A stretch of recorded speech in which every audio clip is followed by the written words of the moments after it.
ডিমের যে ব্যাপারটি এটা আমাদের দেশে কম প্রচলিত হলেও পশ্চিমা দেশগুলো যেখানে গণতন্ত্র চর্চা এবং বাকস্বাধীনতা সর্বোচ্চ এবং বাকস্বাধীনতা নিশ্চিত করা রাষ্ট্রের প্রথম দায়িত্ব, কোথাও ফার্স্ট অনেকগুলো রেফারেন্স তাদের নিশ্চিত করা থাকে, রাষ্ট্র সকল ক্ষেত্রে ফেল করলেও বাকস্বাধীনতার ক্ষেত্রে ফেল করতে পারবে না, এই গ্যারান্টি যেসব দেশে আছে সেখানে ডিমের সংস্কৃতি চালু আছে। এবং এই ডিমটি হচ্ছে প্রতিবাদের একটা ভাষা। এখন আপনি বলতে পারেন প্রতিবাদের ভাষা থেকে যুক্ত হয়ে, ইয়েস, কিভাবে? আমি কয়েকটা উদাহরণ দেই। যেমন সর্বশেষ যে ডিমের ঘটনাটি বিলেতে আলোচিত হয়েছিল সেটা ছিল পরিবেশ মন্ত্রী কোনো পরিবেশ বিরোধী সিদ্ধান্তকে পরিবেশবাদীরা তখন ডিমকে তারা অনেক রং মিশিয়ে, এর মধ্যে রংটা ব্লু বেশি ছিল কারণ পরিবেশপন্থী কালার একটু বেশি দেখা যায়, তো সেটা ওনাকে একেবারে, এখানে তো একটা ডিম পেছনে দেখতে পাচ্ছি আমরা আক্তারের পেছনে, ওই ওনার কিন্তু পুরোটাই ভিজে গেছে। এই কারণে যে, এবং পরবর্তীতে এই ঘটনার জের ধরে কিন্তু এটা ব্যাপক প্রভাব তৈরি হয়েছে।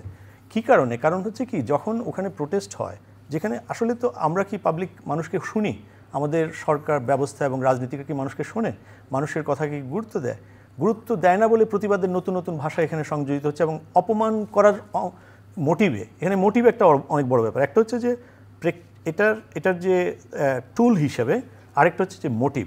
এখানে মোটিভটা খুবই স্বাভাবিক, আমরা এটাতে অভ্যস্ত না এবং আমাদের রাজনীতিকরা জনগণের প্রতিক্রিয়া শুনতে সরাসরি অভ্যস্ত না। যে যেটা করুক সে নিজে অ্যাঞ্জেল, সে সরকারে থাকুক আর বিরোধী দলে থাকুক অ্যাঞ্জেল, নিজের পজিশনে আইডিয়াল অ্যান্ড প্লেটোর আইডিয়াল স্টেটের সেই শাসক শ্রেণীর মতো কথা বলে। সো আমার মনে হয় যে রাজনীতিকদের যে যেখানেই পজিশন অপোজিশন যেখানেই থাকুক না কেন, তাদের যে অ্যাকাউন্টেবিলিটির প্রশ্ন এবং সেখানে তাদের প্রত্যেকটি প্রতিবাদের ভাষা সম্পর্কে এবং জনগণের মনোভাব সম্পর্কে তাদের স্পষ্ট ধারণা থাকা উচিত এবং কোন জায়গায় মানুষ কতটা এগ্রেসিভ হতে পারে সে ব্যাপারে ধারণা থাকা উচিত। এখন আপনি বলতে পারেন আপনি কি ডিম নিক্ষেপকে সমর্থন করছেন অথবা ডিম নিক্ষেপের সংস্কৃতিকে সাপোর্ট করছেন? নো। বা এটা কি সংস্কৃতি বলছেন কিনা? আমি এটাকে সংস্কৃতির অংশ এখনও হয়নি, কারণ এখন তো বাংলাদেশের ডিম, আপনি রিসেন্টলি যে আহতরা জুলাইয়ের, তারা বিভিন্ন জায়গায় আসামি যারা আছে এবং তারা খুবই হাই প্রোফাইল আসামি, এই আসামিরা গত কয়েক বছর তাদের যে গণহত্যা, জুলাইয়ে গণহত্যায় উস্কানি দিয়েছে এবং গত কয়েক বছর গণতন্ত্র সম্পর্কে খুবই অসম্মানজনক কথা বলেছে, রাজনীতি সম্পর্কে অনেক অসম্মানজনক কথা বলেছে, হোল নেশনকে বারবার মানুষের যে মৌলিক অধিকার সে অধিকার থেকে বঞ্চিত করেছে। সুতরাং মানুষের প্রকাশের এটি একটি ভাষা হয়ে উঠেছে। এখন যদি ভাষা হওয়ার পরে এটা যদি সংস্কৃতি হয়, অথবা এখনও যেহেতু আমরা অভ্যস্ত নই, আমরা অপসংস্কৃতি বলতে অভ্যস্ত হব। কিন্তু আমি পশ্চিমের কথাটা এই জন্য বললাম যে 400 বছরের যে সংস্কৃতি, গণতন্ত্রের যে সংস্কৃতি তারা গড়ে তুলেছে এবং গণতন্ত্রের সংস্কৃতি যে কতটা কঠিন সেই একটি ছোট্ট উদাহরণ দিই।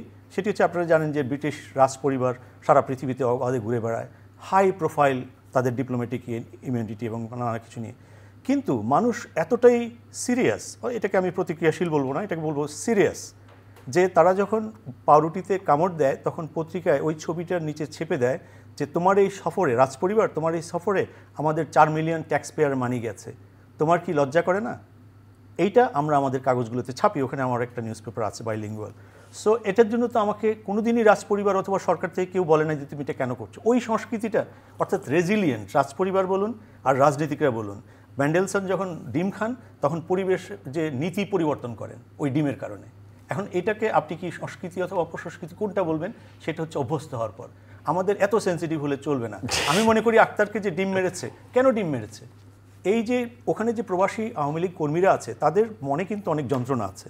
তারা 15 বছরের যে সাজানো বাগান এবং যে রাষ্ট্রটি করেছে সেই রাষ্ট্রকে একটা শ্মশান করে এখান থেকে সব কিছু নিয়ে আমার লন্ডন শহর এখন তাপিয়ে বেড়াচ্ছে বিভিন্ন গণহত্যার বড় বড় আসামিরা। তাদের বিচার হয়নি তো, 1 বছরে যেহেতু তাদের বিচার হয়নি, তাদের যে মোরাল পাওয়ার তারা রিগেইন করার চেষ্টা করছে এবং আওয়ামী লীগের একজন নেতাকে আমি এখন পর্যন্ত পাইনি রিমোর্স করছে। সো তাদের প্রতিবাদের ভাষা, তাদের যে এখন যে সমস্যাটা, সেই সমস্যাটা কিছু বহিঃপ্রকাশ হয়তো হচ্ছে। এটাকে আমি সংস্কৃতি এবং অপসংস্কৃতি দুটা বলার মতো, কোনোটা বলার মতোই পরিবেশ আছে। তবে এটা পলিটিক্যাল রিয়ালিটি এবং রাজনীতিটা অতিরিক্ত সেন্সেশন শো করেন এবং আমরা অতিরিক্ত সেন্সিটিভ হয়ে যাই।